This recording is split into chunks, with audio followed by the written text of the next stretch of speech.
पूर्ण परमात्मा को पाने तथा उसका वास्तविक लाभ प्राप्त करने के लिए पवित्र बाइबल में प्रमाण है कि प्रभु ने मनुष्य को अपना ही स्वरूप बनाया। 6 दिन में सृष्टि रचकर 7वें दिन विश्राम किया। कुरान शरीफ में प्रमाण है कि हजरत मोहम्मद को खुदा स्वयं कह रहे हैं कि मैंने तुम्हें उस परमात्मा की महिमा बताने के लिए भेजा है। वो परमात्मा कबीर है जिसने 6 दिन में सृष्टि रची तथा 7वें दिन तख्त पर जा विराजा। उसकी खबर किसी बाखबर से पूछकर तो देखो। कृपया अवश्य सुनिए जगत गुरु तत्वदर्शी संत रामपाल जी महाराज के अमृत वचन।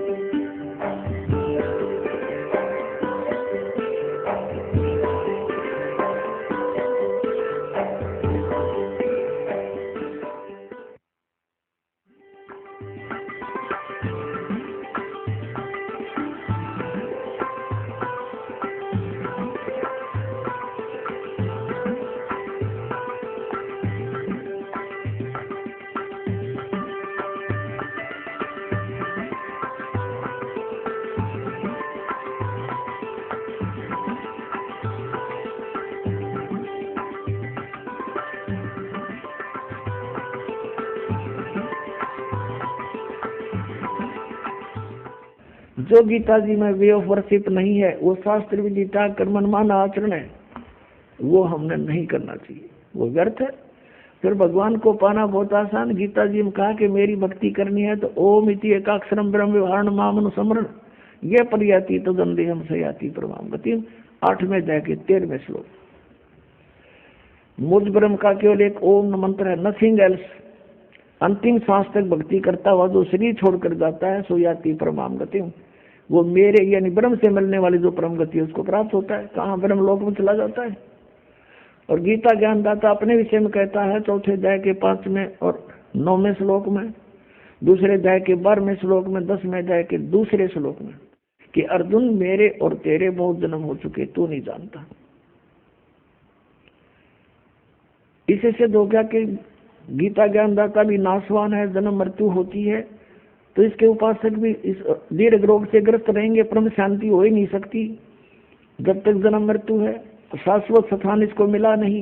तो 18वें अध्याय के 62वें श्लोक में इसलिए कहा कि तू सर्वभाव से उस परमेश्वर की शरण में जा, उसकी कृपा से ही तू परम शांति को और सनातन परम धाम को प्राप्त होगा। अब सनातन परम धाम जो सदा रहने वाला सतलोक को चला जाएगा, वहाँ परम शांति होगी। 8वें अध्याय के 5 और 7 श्लोक में कहता अर्जुन तो मेरी भक्ति कर मुझे प्राप्त होगा, पर युद्ध करना पड़ेगा, युद्ध भी कर। और युद्ध करने वाले को शांति कहाँ?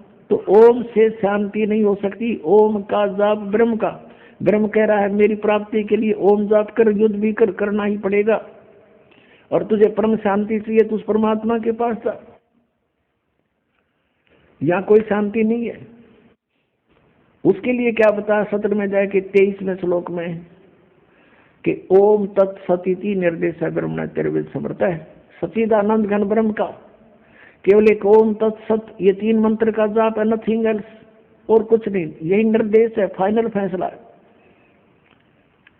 और पुण्यात्मा ओम तो ब्रह्म का ये बिल्कुल ये तो स्पष्ट है, यही मंत्र है। और तत् और सत ये सांकेतिक हैं, गुप्त हैं, कोड वर्ड है, ये दास बता सकता है, इस पृथ्वी पर किसी के पास नहीं है। यदि कोई इस दास से ये सुनकर फिर आगे आप पे प्रभु पाक जाएगा, गुरु बन जाता है, नाम देता, वो अनधिकारी है और सबसे बड़ा शत्रु है आपका। क्योंकि एक छोटा सा लाइसेंस आप बनवाते हो, ड्राइविंग लाइसेंस या पासपोर्ट, वो भी नकली कोई बना देगा तो वहां पकड़ा जाएगा जहां पर उसकी आवश्यकता पड़ेगी। फिर उसमें बहुत देर हो चुकी होगी और सजा के पात्र भी होंगे, दोनों होंगे, बनाने वाला भी बनवाने वाला भी। तो ये ओम तत्सत ये 3 मंत्र अभी आपको बताया था 15वें अध्याय के 16 और 17 श्लोक में 3 पुरुष है, एक सरपुरुष, एक अक्षर पुरुष, एक परम अक्षर पुरुष। 8वें अध्याय के मंत्र 1 में अर्जुन ने पूछा कि हे प्रभु आपने 7वें अध्याय के 29वें श्लोक में जिस तत्परम के विषय में कहा कि उसको जानने के बाद फिर तो जरा मरण से ही छूटने का प्रयत्न करते हैं साधक, यहाँ की किसी वस्तु नहीं मांगते। तो 8वें अध्याय के एक मंत्र में पूछा किम तत्ब्रह्म, 8वें अध्याय के तीसरे श्लोक में कहा कि वो परम अक्षर ब्रह्म है। तो 15वें अध्याय के 17वें श्लोक में वो परम अक्षर ब्रह्म की तरफ संकेत है कि उत्तम पुरुष तू अन्य परमात्मा इति उदाहरते, ये लोकतरम अविषय विवर्ती अब ईश्वर है। तो 3 पुरुष है, एक सरपुरुष, ओम तो सरपुरुष का नाम है, सरब्रह्म भी कहते हैं इसको, ज्योति निरंजन काल भी कहता है ये, और अक्षर पुरुष इसका ये तत्व मंत्र है, ये गुप्त है, ये दास बताएगा। और ये ओम और तत्व मिलकर 2 अक्षर का नाम बनता है, ये सतनाम कहलाता है।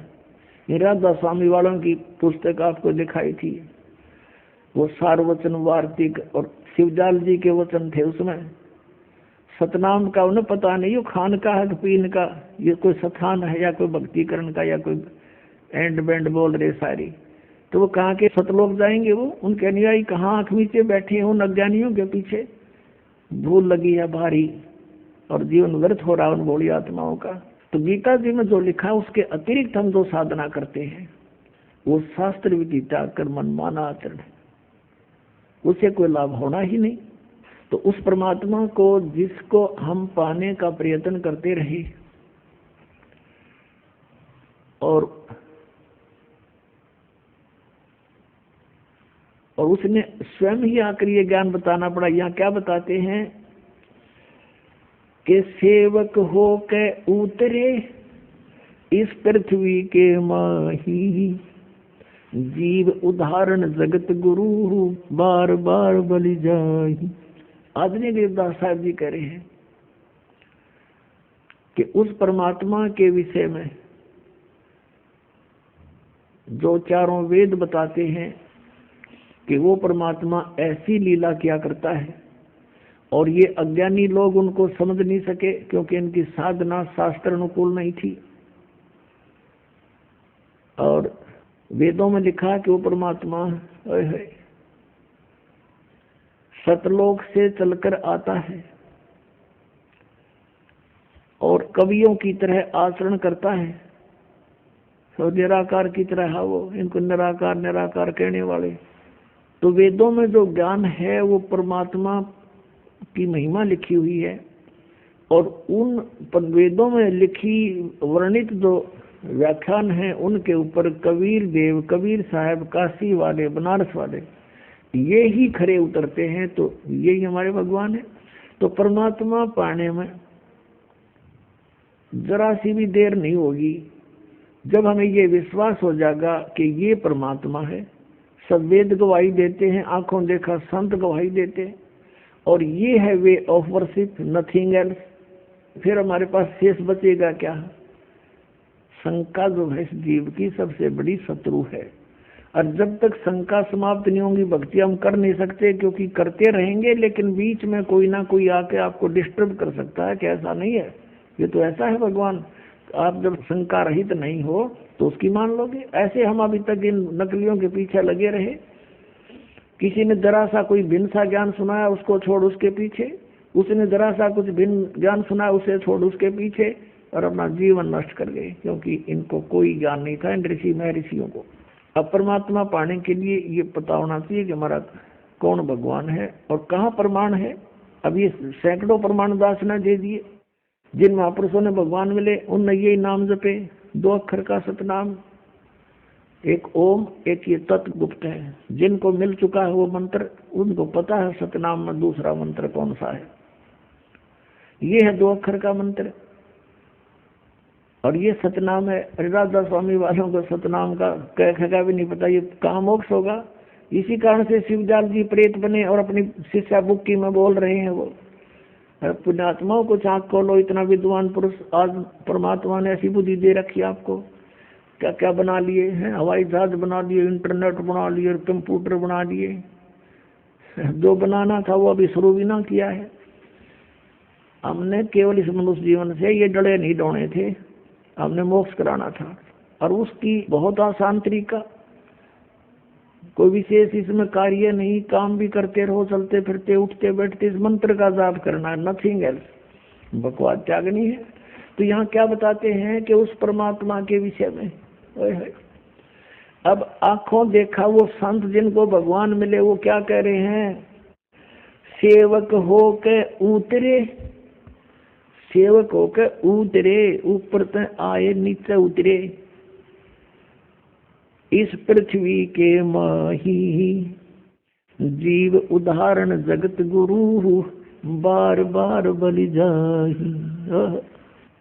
ऋग्वेद मंडल नंबर 9 सूक्त 86 के मंत्र 26-27 में, ऋग्वेद मंडल नंबर 9 सूक्त 82 के मंत्र 1, 2, 3 में, ऋग्वेद मंडल नंबर 9 सूक्त 20 मंत्र 1 में, ऋग्वेद मंडल नंबर 9 सूक्त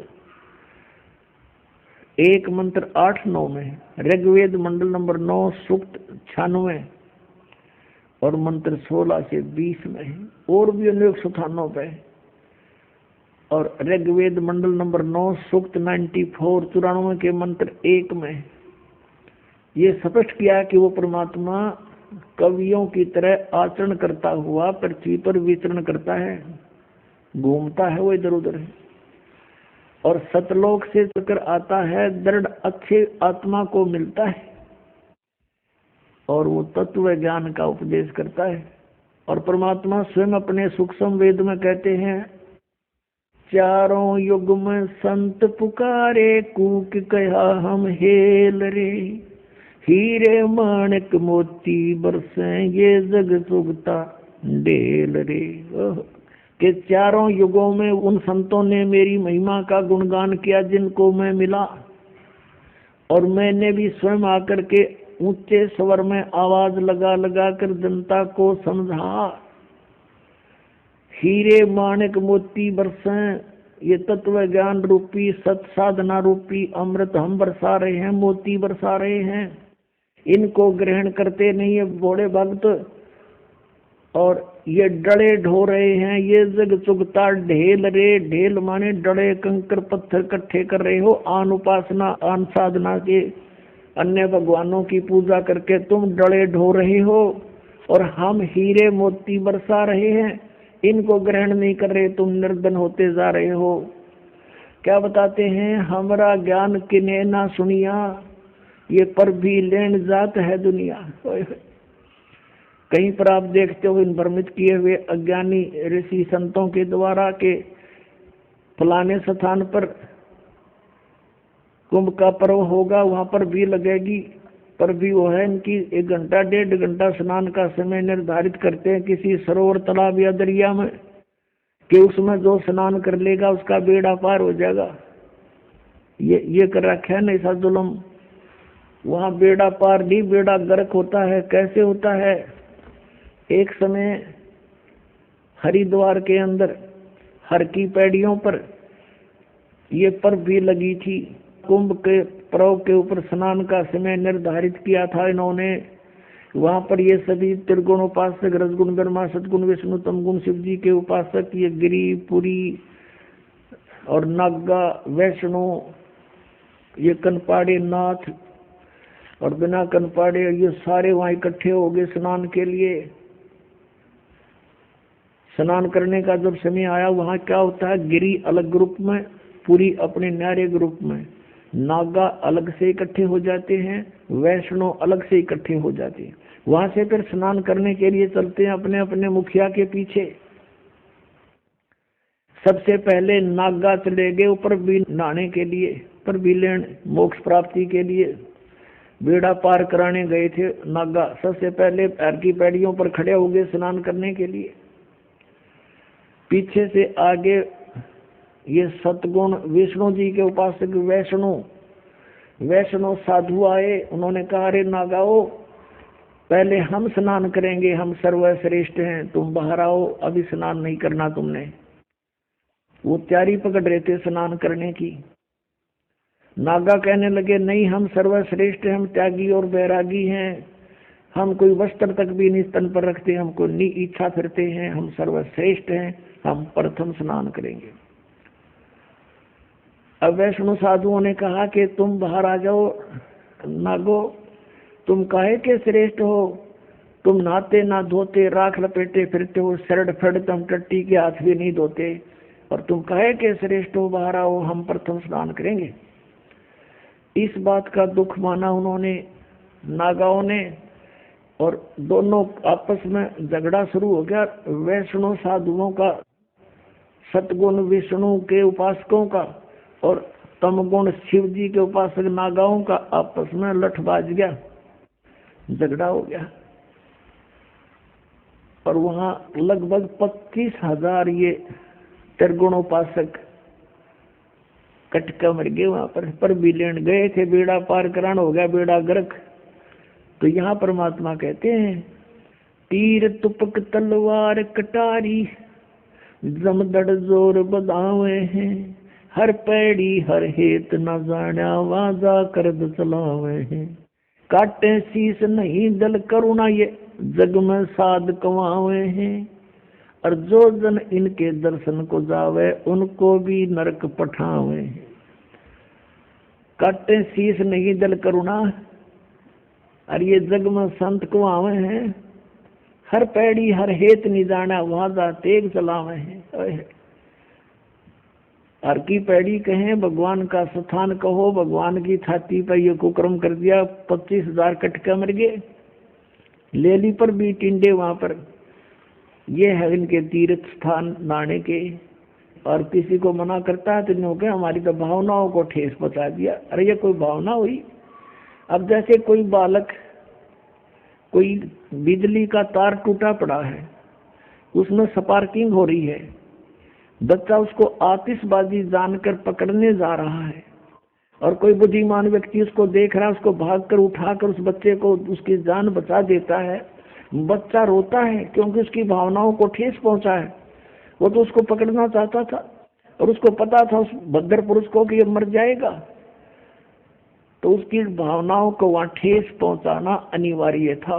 तो इस दास का उद्देश्य यही है। इसको अगर तुम ठेस मानते हो तो ठेस सही, पर तुम्हारी जान बचेगी ना, सारी वीरान मट्टी होगी आपकी, क्योंकि शास्त्र विरुद्ध साधना करके। तो यहाँ क्या बताते हैं, चारों युग में संत पुकारे कूक कहा हम हेल रे, हीरे माणिक मोती वर्ष ये जग चुगता डेल रे।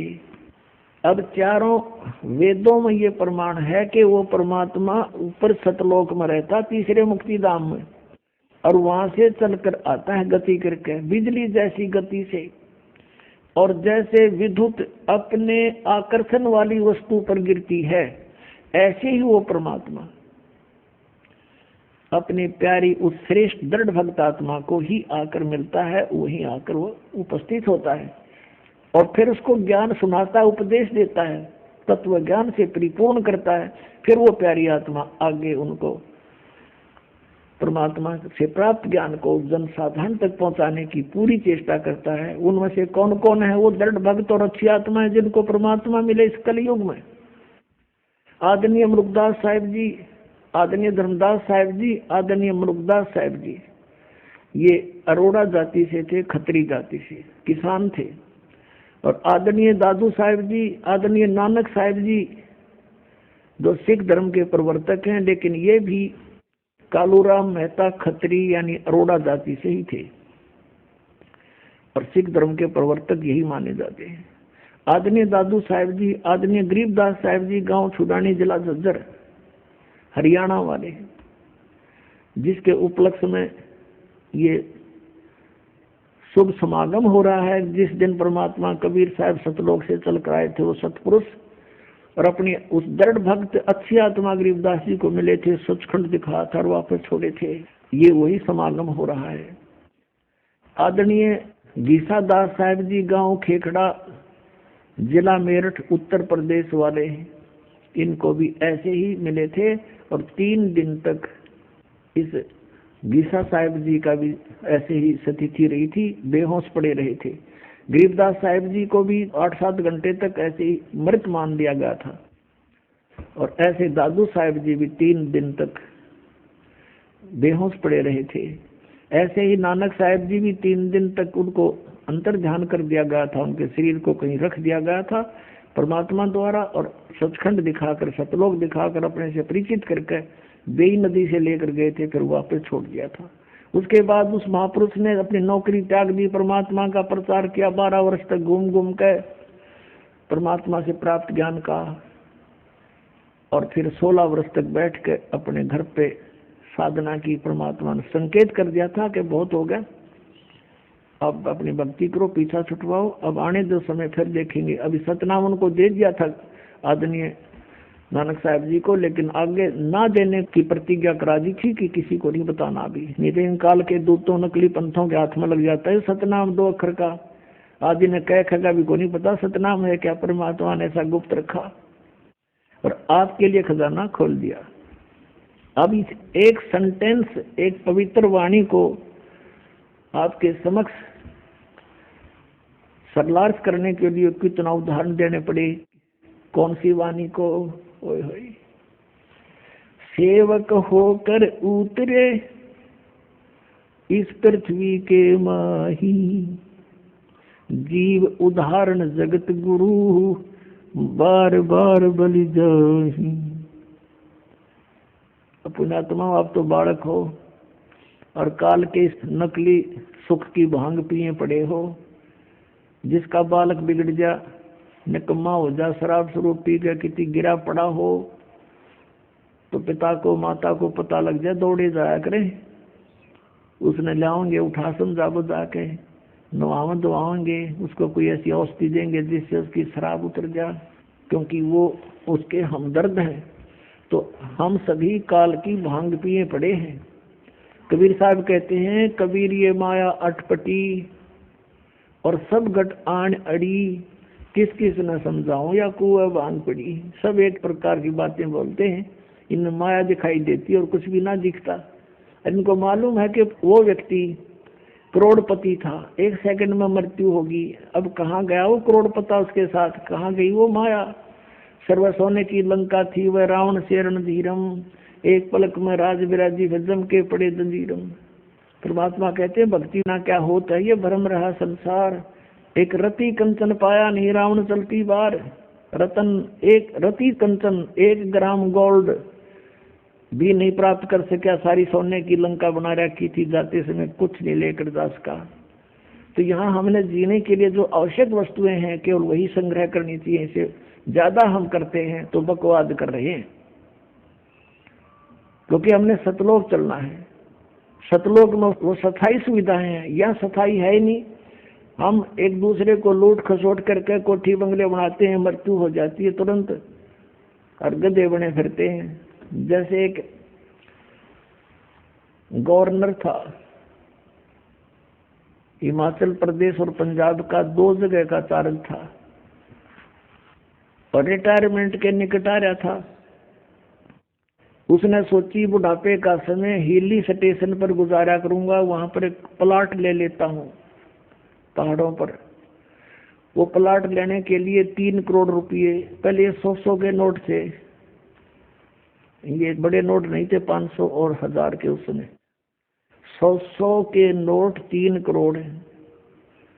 एक जीप में आम को नहीं इतने हो जाते। वो धर लिया हेलीकॉप्टर में, उसने दाना देने गया था, प्लाट खरीदने गया था, और साथ में परिवार साथ में आप बैठा जा था।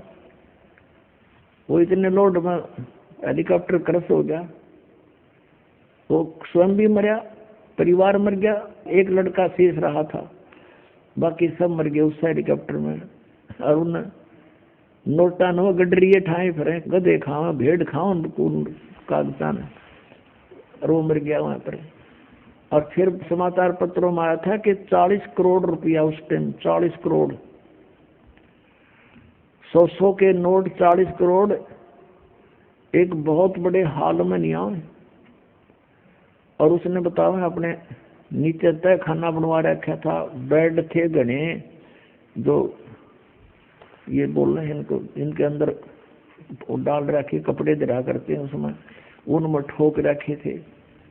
बता वो बनेगा किसी गधा, किसी कुत्ता, सुअर, बैल बनकर पूरे करेगा जो लूट रखे थे, और वो जोड़ा जाड़ा यही रह गया। तो ये ज्ञान हमने सत्संग से समझना पड़ेगा। जब भक्ति करनी है, परमात्मा पाना है, तो आपने ये मर्यादा, इस नियम से रहना पड़ेगा। और आपको आवश्यकता कुछ वस्तु की होगी तो भगवान आपको अनायास ही देगा, आप देगा। आप इस मर्यादा से रहें। तो अब क्या बताते हैं कि आप जी ने इधर ध्यान कभी दिया नहीं, क्योंकि इधर ध्यान तो जब हमें कोई बताने वाला हो, हमें तो ये गुण गाएंगे, बजले रे भगवान, भगवान की सा भगवान निराकार, चलो भाई निराकार होगा। अब भगवान से हम मिलना चाहते हैं, हर भगवान निराकार बताते हैं, हमारी बुद्धि काम नहीं करे थी कि ये क्या बोल रहे हैं, बकवाद कर रहे हैं। अब जैसे किसी बेटी का विवाह करते हैं माता पिता, और उसकी माता बताती है, बेटी जिस लड़के से हम तेरा रिश्ता करके आए हैं वो ऐसा है, उसके पास ऐसी संपत्ति है, उनका ऐसा मकान है, तो रुचि बनती है बालक की। और कोई नो कह दे बेटी तेरा विवाह कर दिया और पति तेरा है ही नहीं, तो निराकार है, तो वह बता के गड्ढेगी वहां पर, वह क्या करेगी उस निराकार पति का। तो अब हम परमात्मा से मिलने की चेष्टा करते हैं और कहते हैं भगवान निराकार है। और ये राधा स्वामी पंथाले, धन धन सतगुरु पंथ सरसाड़े, डेरे वाले, सच्चा सौदे वाले, और जय गुरुदेव वाले, और ये जनौद वाले, भिवानी वाले, ये राधा स्वामी पंथ समझो सारा ही। और इनका विधान है कि सतलोक में भगवान नहीं, सतपुरुष नहीं है, वहाँ तो चेतन ही चेतन है, चैतन्यता ही चैतन्यता है, प्रकाश ही प्रकाश है। और आत्मा उस प्रकाश में ऐसे मिल जाती है जाकर जैसे बूंद समंदर में, उधर डूब कर मरना हो गया, फिर कोई बात हुई है। तो ये विधान है, करोड़ों व्यक्ति डबो दिए इन अज्ञानियों ने, शास्त्र विरुद्ध साधना करा के काल के जाल में फंसा दिए।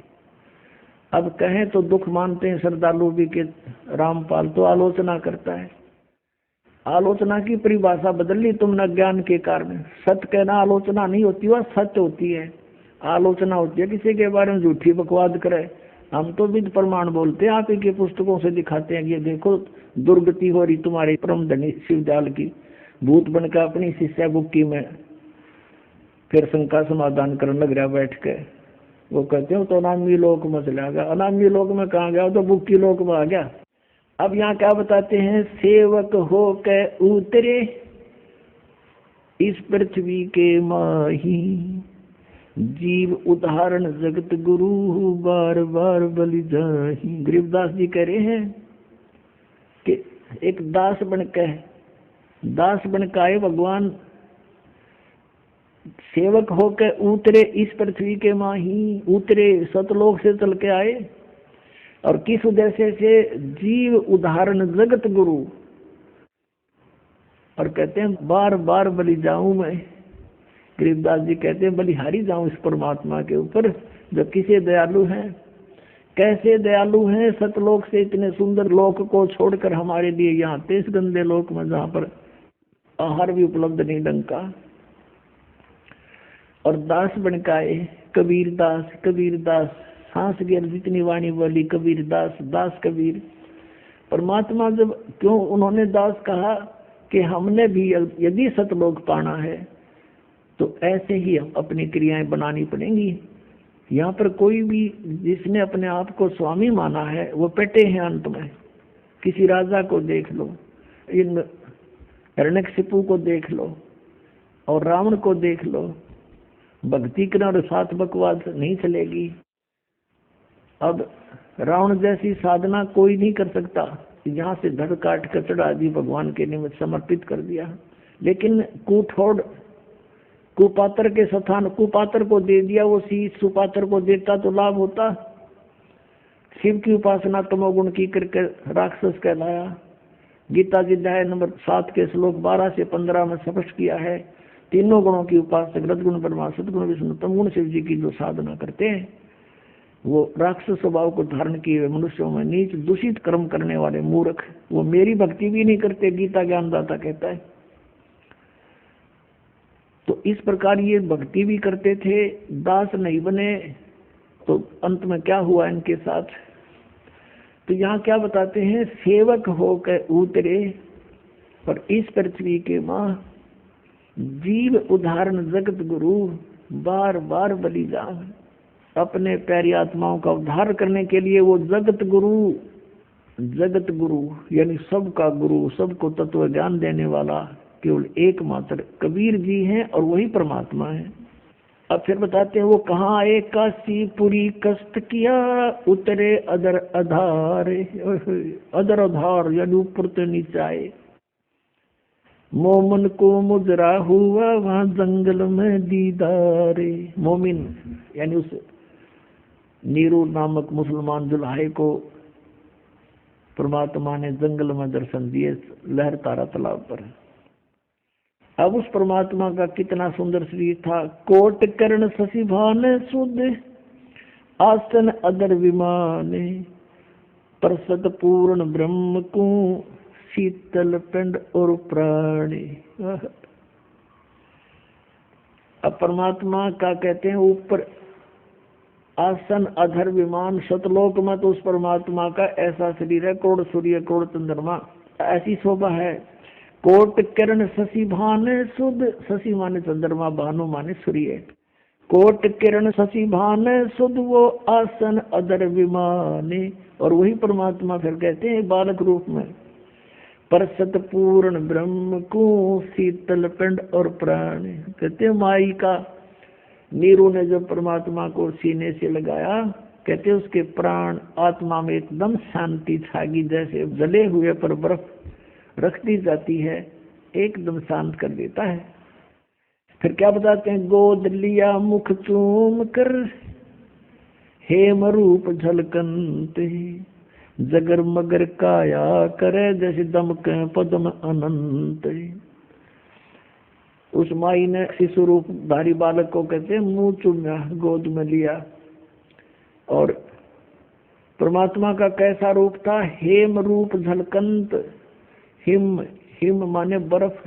और परमात्मा कबीर जी बालक रूप में कैसा सुंदर शरीर था, कहते बर्फ जैसा सफेद शरीर। जैसे कोई कपड़ा लेने जाते थे ना दुकान पर, तो यूं कहा करते भाई स्नो व्हाइट कलर देना। स्नो व्हाइट माने बर्फ जैसी सफेदी वाला। तो यहाँ कहते हैं गोद लिया मुख चूम के और हेम रूप जलकंत, हिम की तरह झलक रहे थे परमात्मा। और जगर मगर काया करे जैसे दमके पद्म अनंत। इतना सुंदर शरीर मालिक का, जगमग जगमग काया करे जैसे नरे पद्म चमक रहे हों, इतना सुंदर नूर था दाता का। फिर ये सा रूप दिखा कर फिर बालक के रूप में हो गए। अब नीरू स्नान करके बाहर आया और नीमा उस बालक के प्यार में इतनी मदहोश हो गई थी, वो सब शुद्ध विसरा बैठी थी। बार बार कभी ऊपर को देख रही थी, कभी बालक के मुख को देखकर सो शुक्र बना रही थी, गद गद हो रही थी और झूम रही थी। अब उसने देखा कि नीरू ने अपना आइडिया लगाया कि पहले हम हिंदू थे, हमें बाई फोर्स मुसलमान बना दिया। अब हिंदुओं से हमारा लिंक नहीं, मुसलमानों में ऐसी अभी कोई हमारी पकड़ नहीं। अब हम इस बच्चे को घर ले जाएंगे, लोग कहेंगे कहाँ से लाए, हम कहेंगे कमल के फूल पर, लोग कहेंगे कमल के फूल पर बालक विराजमान हो ही नहीं सकता, ये झूठ बोल रहे हैं। और कहेंगे पूछेंगे इनका माता पिता कौन है, उसको वापस देकर आओ, हमें पीटेंगे छेतेंगे, हमें घर से बाहर निकाल देंगे, बच्चा भी छीन लेंगे, अनाथालय में दे देंगे। गुणात्माओं परमात्मा के मार्ग में यदि आपने कदम रखना है तो इसमें अविश्वास नहीं होना चाहिए। जैसे क्योंकि बगैर ज्ञान के व्यक्ति तो कुछ भी बोल सकते हैं, वो कह सकते हैं कि कमल के फूल पर बालक हो ही नहीं सकता, वो रुक ही नहीं सकता। भगवान ने पृथ्वी रोक रखी बगैर किसी स्तंभ के, बगैर किसी सपोर्ट के, और ये घूम रही है खुद भी और वैसे भी घूम रही है ऐसे, तो परमात्मा क्या नहीं कर सकता। फिर भी आपको एक उदाहरण बताते हैं। इस दास को क्रोथा कांड के झूठे केस में जेल में कुछ समय व्यतीत करना पड़ा। वहां पर एक कर्मचारी था, यानी वार्डन था, जिस वार्ड में मुझे रखा हुआ था। तो वो आते थे, चर्चा करते थे, पूछते थे महाराज कारण क्या हुआ, सब उनको सच्चाई बताते थे। वो भी परिचित हुए सच्चाई से, एक सचमुच आपके साथ तो राजनीतिक षड्यंत्र है, हम भी अब बहुत महसूस कर रहे हैं। तो फिर ज्ञान चर्चा होती थी, तो हमने कहा कबीर इज गॉड, ऐसे ऐसे वो अवतरित हुए, कमल के फूल पर आए। तो उससे पहले वही वार्डन, वो पुलिस वाला कह रहा था, 2 दिन पहले चर्चा चल रही थी कहने लगे जी हमारा एक मित्र है पुलिस वाला, उसके घर पे एक बथुआ है। बथुए का पौधा आपने देखा होगा, 1.5-2 फुट का होता मैक्सिमम। हमने तो इससे बड़ा देखा नहीं था। वो बता रहा कि बथुए का पौधा 10 फुट ऊंचा है, 10-11 फुट, और नीचे से उसका पेड़ जो है तना लगभग 3-4 इंच मोटा है, और वो सदाबहार है, यानी पूरे वर्ष वो हरा भरा रहता है। उसके पत्तों का साग बनाकर खाया जाता है। अब हमने तो अविश्वास हुआ नहीं भी होगा, हो सकता कोई बड़ी बात नहीं। अब फिर एक दिन ये चर्चा चली जब इस दास के साथ के भाई परमात्मा कमल के फूल पर आकर विराजमान हुए, तो यहाँ आकर वो अड़ गया न, बोला जी यह बात नहीं समझ में आती आपकी, और सारी मान लेंगे, लेकिन कमल के फूल पर बालक कैसे रुक सकता है, वो तो बिल्कुल पत्ते से होते हैं। मेरे फिर वह बात याद आएगी। मैं कहने लगा भगत एक बात बताओ, आप परसों बता रहे थे कि आपके एक मित्र के घर पर एक बथुआ है और वो 3-4 इंच मोटा उसका तना है और 10 फुट ऊंचा लंबा है। ये संभव हो सकती है? कभी देखा तो नहीं, हमने 2 फुट से ऊपर कभी बथुआ देखा नहीं। हम किसान परिवार में जन्म हमारा, और आप ये कह रहे हो कि ऐसा था। वो भी मान रहे हैं कि परमात्मा कुछ भी कर सकता है, उसकी बुद्धि सेट होगी तुरंत। जब एक 10 फुट का बथुआ हो सकता है तो क्या कमल का फूल इतना स्ट्रॉन्ग नहीं हो सकता जिस पर बालक लौट जाए? तुरंत मान गया ने, बोला जी हो सकता है, 100 हो सकता है। न्यू पे चल रहे थे हम, आप पे कह रहा है ऐसा बथुआ देखा, जब मैं न्यू को नहीं मान सकता, मैं वो तो बथुआ इससे ऊपर होता ही नहीं, तो वो मान गया। तो पुणात्मा ऐसे हमने सजातम मार्ग को समझना है, इसमें इम्पॉसिबल नहीं होता कुछ भी। एक उदाहरण बताते हैं, कबीर परमात्मा का एक साधक था। हम कैसे साधक हैं, हम भगवान के ज्ञान को अवश्य सुनते हैं लेकिन मनमुखी तुरंत हो जाते हैं। अब वो साधक घर छोड़कर जंगल में पहाड़ पर जाकर बैठ गया और वहां दिन रात भक्ति कर रहा था, साधना करता था। एक दिन वो क्या करता था, वहां से नीचे उतर कर आता था। एक सरोवर था नीचे, थोड़ा पहाड़ से नीचे की तरफ, पहाड़ी पर ही था, बना हुआ था, लेकिन वो और ऊंची पहाड़ी पर रहता था। वहां आकर स्नान करता था और जल भर ले जाता था अपना करमंडल में। एक दिन वो बीमार हो गया, इतना असहाय हो गया कि वो स्नान करने मुंह धो नहीं सकता था, और मुंह धोए बिना वो भगवान नहीं बन सकता था। इस तरह की अपनी अटकल बना रहा था। तो वो रोने लग गया बहुत बुरी तरह, है भगवान मैं मुंह धोऊंगा कैसे, मुंह धो नहीं सकता, आपको याद कैसे करूंगा, ऐसी तरफ कर रहा था। अब कहते हैं दारी मेरे संत की मोह से मिटे नहीं अंश। अब उसके लिए परमात्मा ने क्या किया, इतनी जबरदस्त वर्षा कर दी कि पूरी पृथ्वी पर जल ही जल हो गया, कम से कम 200 400 फुट ऊंचा। और फिर वो जल उस पहाड़ी के निकट पहुंचा जहां वो संत बैठा था। इतना निकट कर दिया वो जल कि उसने ऐसे देखा, अरे जल यहाँ आ गया, अरे वर्षा इतनी अच्छी होगी। और उसने फिर मुंह धोया, मुंह धो के पानी पिया। फिर उसने देखा कि ये तो सब कुछ नाश हो गया, प्रलय होगी। फिर उसको आकाशवाणी हुई कि तेरे लिए ये करना पड़ा मुझे। तब रोने लग गया, हे भगवान मुझ पापी के लिए इतना अनर्थ हो गया, सारी जनता मर गई मालिक। कहते उसी एक्शन एज इट इज कर दिया, जो कहते हूँ एज इट इज, जैसे जो जहाँ काम कर रहा था एज इट इज कलम पकड़ी, तो कलम में पकड़ा बैठा वहां पर। तो यहाँ के बारे में कहते हैं मौला थल से जल करे और जल से थल कर देत, साहेब तेरी साहेबी अब श्याम कहूँ अक्सवेत। परमात्मा 1 सेकंड के कुछ क्षण में भी पूरी पृथ्वी पर जल ही जल विनाश कर सकता है। और दूसरे अक्षर में जो का तू आपको जैसे यहाँ बैठे हो ऐसा ही बैठा दे, आपके याद भी ना हो मेरे गल बनी थी क्या। इतना सामर्थ्य परमात्मा में है। और हम इन अनाड़ियों के कारण, अज्ञानता के कारण शास्त्र साधना करने के कारण परमेश्वरीय लाभ से वंचित रहने से हम ये सोच बैठे हैं ऐसा नहीं हो सकता, ऐसा नहीं हो सकता। और ये अगर मगर जो है ये हमारे भक्ति मार्ग को समझने में बहुत बड़ी बाधा है।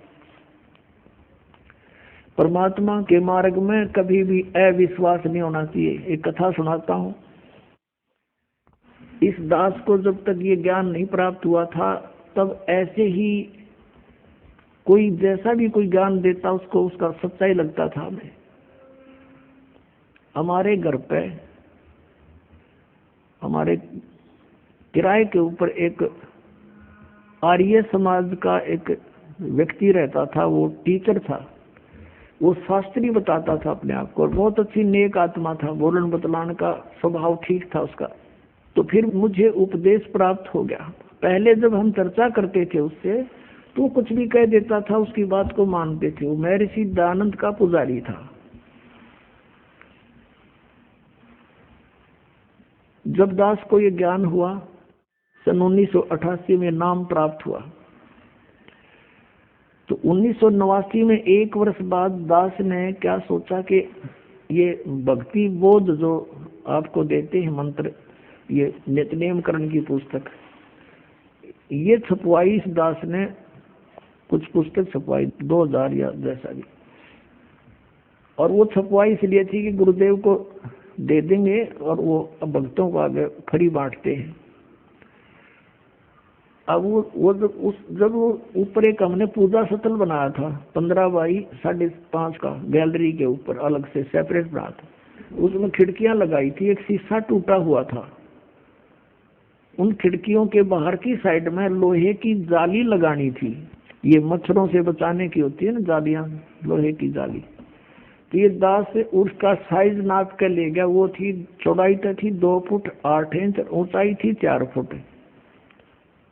अब 2 फुट 8 इंच मैंने ऐसे 2 और फिर डैश ला के 8 इंच के ऊपर 2 डैश ला के अपनी इस इंजीनियरिंग भाषा में लिख रखी थी। वो तो हम आदमी भी ऐसे लिखता है। तो वो जा करके मैंने एक लोहे वाले दुकानदार से दे दी कि भाई ये जाड़ी तैयार कर दे इस साइज की। मैं कुछ और सामान ले आता हूँ। स्कूटर ले रखा था मैं, छोटा 2 व्हीलर मोटरसाइकिल टाइप। मैं सामान आगे से कुछ और लेकर आया तो उन्होंने उसके नौकर ने वो जाली काट के पैक करके रखी। उसकी पेमेंट करके दास चल पड़ा। घर पे आया, बड़ा लड़का छोटी उम्र का था, 13-14 वर्ष का होगा, और एक और किराएदार रहता था वहीं पर, बिहार साइड का था वो। उनसे कहा कि भी तुम दोनों जने ऐसे करो, ये जाली लगा दो। उसमें सिर्फ लगा के कील ठोकनी थी और कुछ नहीं करना था। तो वो दोनों लगाने लगे, वो जाली लगाने लगे। तो वो चौड़ाई में छोटी थी 8 इंच, उसके काटने में फर्क रह गया। धोखे से 2 फुट 8 इंच की बजाय 2 फुट काट दी और ऊंचाई से ही काट दी। उन्होंने मुझे बताया, लड़के ने फिर उसने दोनों ने कहा जी ये जाली तो छोटी है। मैं भी छोटी कैसे हो सकती है, मैं नाप के देख रहा हूँ नाप। मेरे सामने उन लगा के दिखाई 8 इंच छोटी। फिर मैंने ऐसे करके देखा, मैं कदे दूसरी तरफ तो ला दी, वो यूं तो फिर और ज्यादा अंतर था। दूसरी फिर देखा, दूसरी भी ऐसी। अब वहां जहां मकान बना रखा था शहर, वहां से काफी दूर था, 3-4 किलोमीटर की दूरी पर। मैंने सोचा फिर देखेंगे, अब समय नहीं है। सुबह उठकर जल्दी अपनी ड्यूटी पर चला गया। उनने पीछे से उठा कर वह स्टोर में फेंक दी, उनकी माँ ने जाली।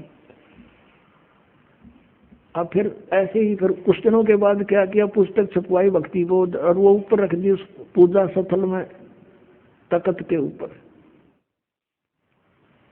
कुछ दिन के बाद क्या देखा कि शीशा फूटा हुआ था खिड़की एक साइड का, उसमें से चूहे घुस के उनको काटना शुरू कर रखा।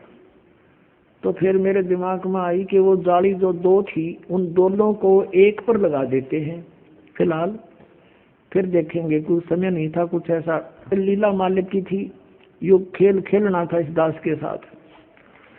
तो मैंने उन बच्चों से कहा कि भाई ऐसे करो, वो जाली जो छोटी थी कांदी, वो ऊपर रखी है स्टोर से निकाल के, इन दोनों को ऊपर ओवरलैप करके एक खिड़की को कवर कर दो, इसमें से चूहे घुसते हैं।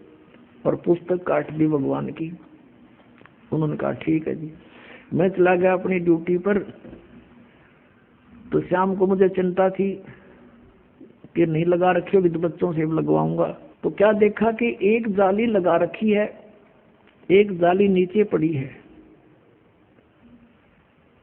अब मैंने देखा कि वो एक ही जाली पूरी पूरी लगी हुई है और कुछ एक्स्ट्रा लटक रही है।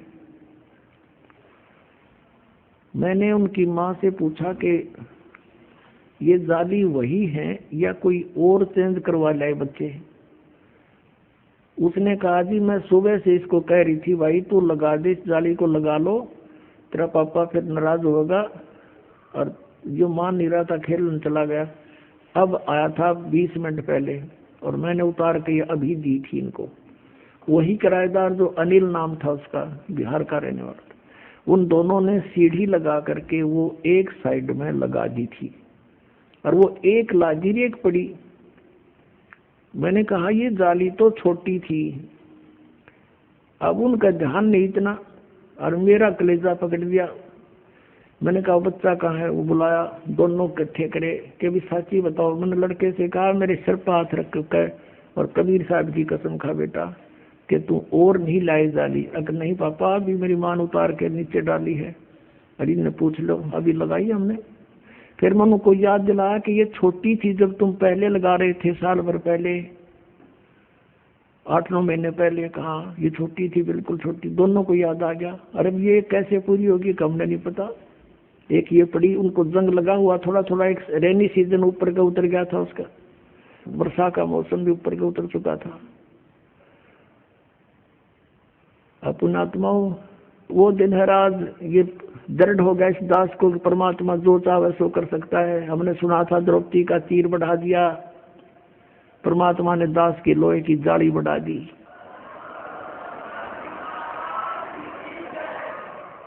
ये कबीर परमेश्वर है जिसने लोहे की जाली को भी बढ़ा दिया इस दास को दृढ़ करने के लिए।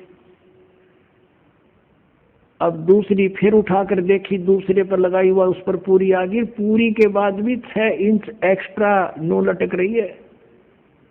अभी तक थी वो, अब तो पता नहीं उतार दी होगी।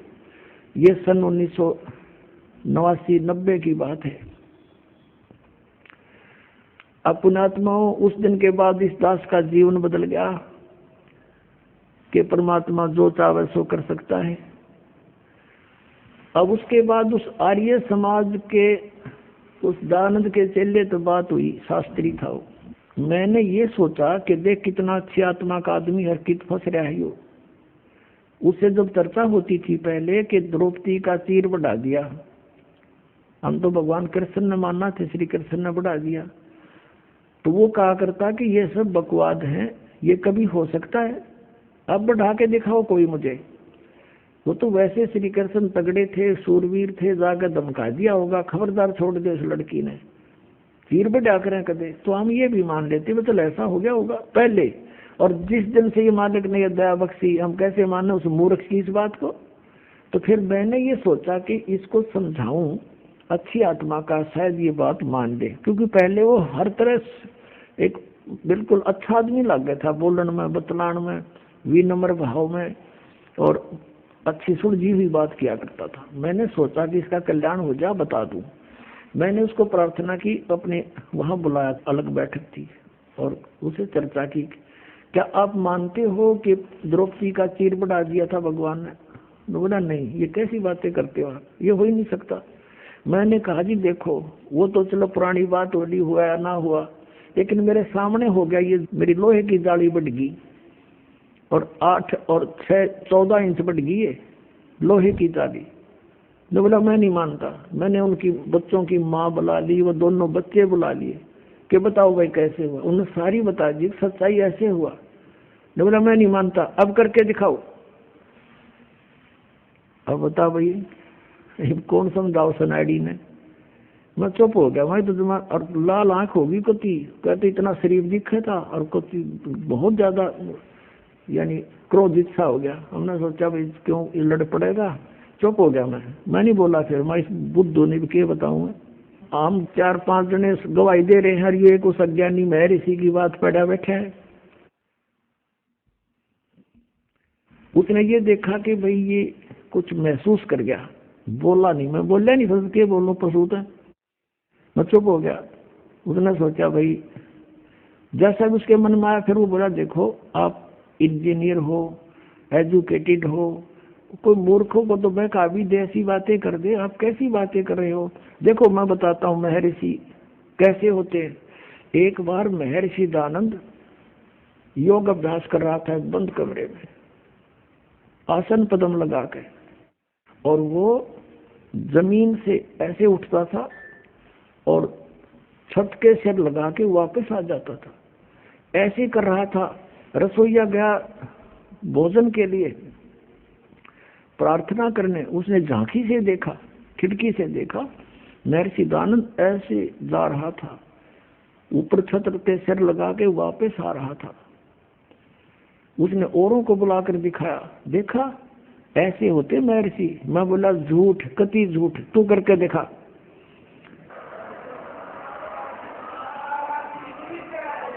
मैं बोला अब करके दिखा, और देख मुंह हो गया। नहीं हो गया, तू घना सियाना बना दिया कबीर पंथिया ने, वो पहले वाला रामपाल ना रहा, मैं पहले वाला ना रहा। मैं तेरे मूर्खा ही सारी बात मान्या करता, मेरी आंखें के साथ भी तेरी तू अभी उसी घिसी पिटी बातों को बोल रहा है। तो पुण्यात्मा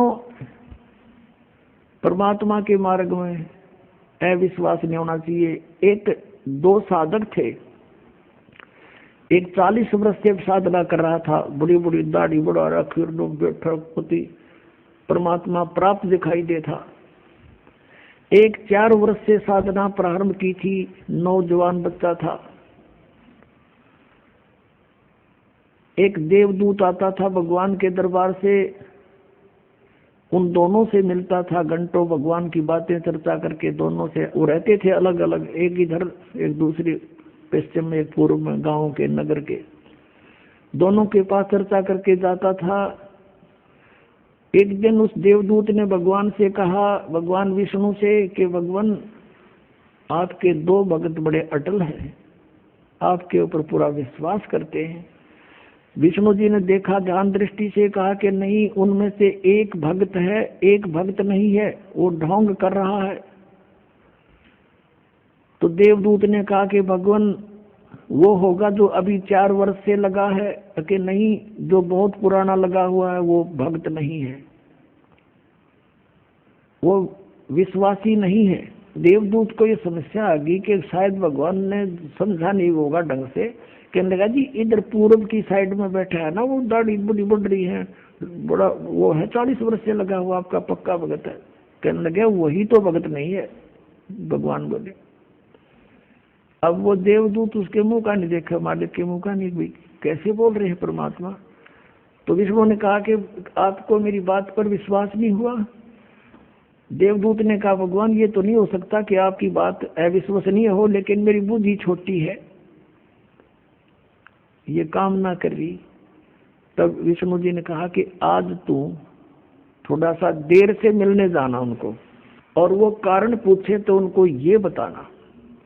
अब ठीक है, वो सबसे पहले गया तो उससे के पास जिसने सही भक्त मानना था, 40 वर्ष से भक्ति कर रहा था, उसके पास गया तो उसने पूछा उस बड़े भक्त ने कि देवदूत आज तो बहुत देर कर दी, 2-3 घंटे लेट आए, क्या बात होगी, स्वस्थ तो हो। तो देवदूत ने कहा कि भगत क्या बताऊं, आज तो भगवान ने ऐसी अनहोनी कर दी। परमात्मा ने दिन के 1 बजे और एक अनहोनी लीला करनी थी, उसको देखने के लिए रुका रहा मैं। क्या करनी थी कि एक हाथी को और सुई के उस सुराख से निकालना था, सुई के सुराख से निकालना था, धागा डालने का सुराख होता सुई, उसमें से हाथी निकालना था। और मैं उसको देखने के लिए रुक गया। उस 40 वर्ष वाले साधक ने पूछा फिर क्या हुआ, कि भगवान ने सचमुच हाथी को सुई के धागा डालने वाले सुराख में निकाल दिया। वो क्या कहता है कि देवदूत ऐसी झूठ बोल किसी अगर जच जा, ऐसी बकवाद नहीं करा करते, ये कभी हो सकता है? अब देवदूत उसके मुंह का नहीं देखे डांगर बोला कि है दिखा ऐसा भगत इस पर विश्वास नहीं भगवान का। वो तो उठ कर चल पड़ा, भाई भगवान ठीक कह रहे थे, ये तो मेरा पशु है, खाम खांडड़े ढोरे। जब इसमें न विश्वास नहीं, भगवान क्या नहीं कर सकता, फिर क्या फायदा इस भक्त का। अब उठ कर गया 4 वर्ष वाले के पास, उसने तो वहां तो सोचा था कि तो और के में एंड बैंड बोल लगा, जब मैंने यूज कर दिया था। अब उसने भी यही प्रश्न किया कि देवदूत आपकी इंतजार कर रहा था, पलक बिछाए बैठा था, आएंगे आप, आते हो, चर्चा हो जाती है परमात्मा की, दिल लगता है। आज आप बहुत देर कर दी, मैंने सोचा था आज नहीं आएंगे, आज का दिन तो हमारा व्यर्थ हुआ। क्या कारण है देवदूत इतना देरी करने का? उसने फिर यही बताया कि दिन के 1 बजे परमात्मा ने एक लीला करनी थी, और भाई कमाल कर दिया भगवान ने, तो हद कर दी कि सुई की सुराख के अंदर से हाथी निकाल दिया, वे अचरज कर दिया। अब वो कहता है कि ये क्या अचरज है, देवदूत भगवान निकाल दे पूरी पृथ्वी ने सुई की नोक में गए, भगवान क्या नहीं कर सकता। तब उसने देवदूत ने उस 4 वर्ष के साधक को सीने से लगा लिया और कहा, धन है तेरे माता पिता जिससे जन्म हुआ, तू है भाई सच्चा भगत, भगवान ठीक कह रहे थे, तू 1 नंबर का भगत है। जिस पर विश्वास नहीं भगवान का, और परमात्मा भी कहते हैं क्या हुआ भक्ति करने जब मन में नहीं विश्वास, क्या फायदा उस भक्ति का। परमात्मा जो चाहे सो कर ही, सतगुरु जो चाहे सो कर ही, 14 कोट दूत जम डर ही, ऊत भूत जम त्रास निवारे, और चित्रगुप्त के कागज पाड़े। बोलो सतगुरुदेव।